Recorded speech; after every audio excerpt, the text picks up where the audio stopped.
புத்தரை சந்திக்க வந்த அந்த நாட்டின் அரசன், மகானே, நீங்கள் கற்றுக்கொண்ட ஞானத்தில் எது சிறந்தது என்று கேட்டார். அதற்கு புத்தர் மென்மையாக சிரித்துக்கொண்டு சொன்னார், துன்பம் வரும்போது அமைதியாக இருப்பது, இன்பம் வரும்போதும் அமைதியாக இருப்பதுதான் மிகவும் உயரிய ஞானம். நான் கற்றுக்கொண்டதில் சிறந்ததும் அதுதான் என்றார். அருமை அருமை, இதை யாரிடம் கற்றுக்கொண்டீர்கள் என்று மன்னர் கேட்டார். எனக்கு அந்த ஞானத்தை கற்றுக் கொடுத்தவர் இந்த வழியாகத்தான் தினமும் ஆற்றங்கரைக்கு செல்வார். நீங்கள் அவரை பார்க்க விரும்பினால் நாளை அதிகாலையிலேயே இங்கு வாருங்கள் என்று சொன்னார் புத்தர். மறுநாள் புத்தரும் அரசரும் அதிகாலையிலேயே அந்த நபருக்காக காத்திருந்தார்கள். அதோ அவர் தூரத்தில் வருகிறார் என்றார் புத்தர். மன்னருக்கு அதிர்ச்சியாகவும் ஆச்சரியமாகவும் இருந்தது. ஏனென்றால் தூரத்தில் வருவது ஒரு கழுதை. அந்த கழுதை ஒரு பெரிய அழுக்கு மூட்டையை சுமந்து கொண்டு ஆற்றங்கரைக்கு போனது. மன்னரும் புத்தரும் அமைதியாக காத்திருந்தார்கள்.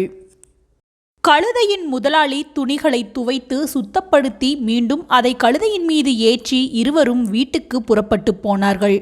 அரசனுக்கு ஒன்றும் புரியவில்லை. அரசனின் சந்தேகத்தை புரிந்து கொண்ட புத்தர் பேசினார்.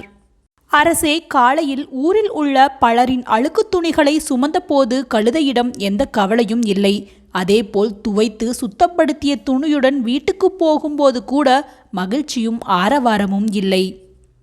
துன்பத்தில் அமைதியுடன் இருக்கவும் இன்பத்தில் அமைதியுடன் இருக்கவும் எனக்கு சொல்லிக் கொடுத்தது இந்த கழுதைதான் என்றார். நீங்கள் மட்டும் கற்றுக்கொள்ள தயாராக இருந்தால் உலகத்தில் உள்ள எல்லோரிடமும் இருந்து பாடம் சொல்லித்தரப்படும். எறும்புகள் சுறுசுறுப்பையும், எட்டுக்கால் பூச்சி விடாமுயற்சியையும், பட்டாம்பூச்சி சுதந்திரத்தையும் கூட சொல்லித்தரும். உன்னுடைய வாழ்வில் நாளை ஏதோ ஒரு மாற்றம் வந்துவிடப் போகிறது. இன்றைய நாளை விட நாளைய தினம் கொஞ்சம் சவாலாகத்தான் இருக்கும். ஆகவே ஒவ்வொரு நொடியையும் அனுபவித்து வாழுங்கள். இந்த கதை பிடிச்சிருந்துச்சுன்னா மறக்காம உங்க நண்பர்கள்ட்டையும் பகிர்ந்துக்குங்க.